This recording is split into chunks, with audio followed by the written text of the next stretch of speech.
Start na ha. Hello 2025.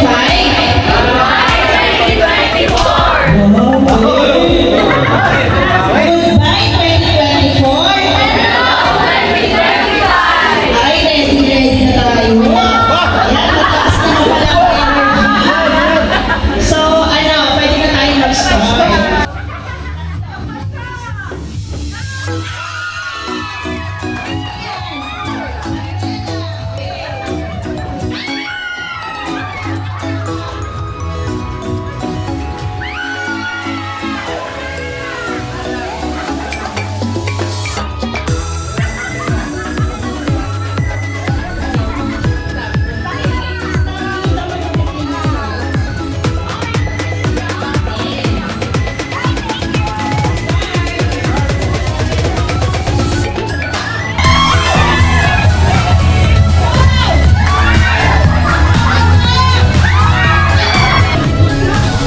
Sample na lang to ha, huwag kayo masyado seryoso.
Here for judges, 40% creativity and originality.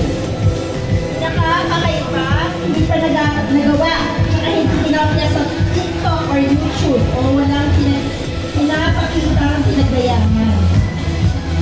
The next, 40% quality, effort, presentation, costume. So, masusing pinaghandaan, maganda ang costume.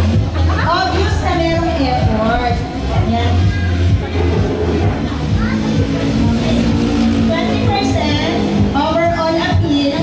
Kung nagustuhan pa ng lahat, hindi lang daw yung ating campaign. Palakas na palakpak mamaya. Ayan. So, sa Palakasan ng palakpak yan.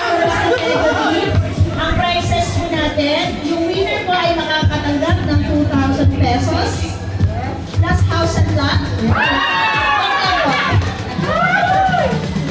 Pero kung tayo isang runner-up na makakatanggap ng 500 pesos.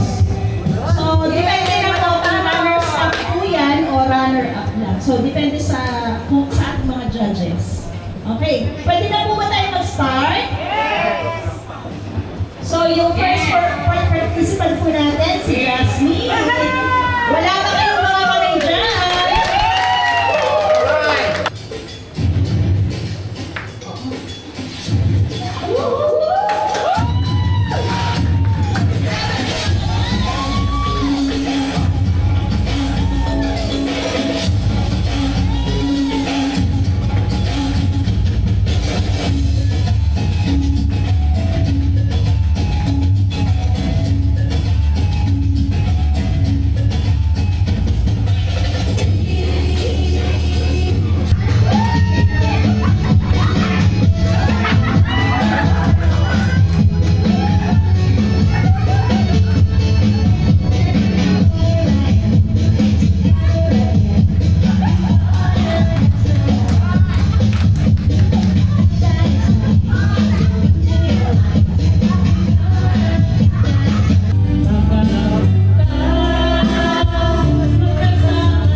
Ayan. Masaganang bagong taon sa inyong lahat. Iwan, balik mo na yung premyo niya. O, prank lang yan, prank ah. Practice lang yan, practice. It's a prank pala. Sa guide po natin sa lubungin ang bagong taon na year 2025 na puno ng pasasalamat at may ngiti sa labi. Mag-enjoy lang po tayong lahat.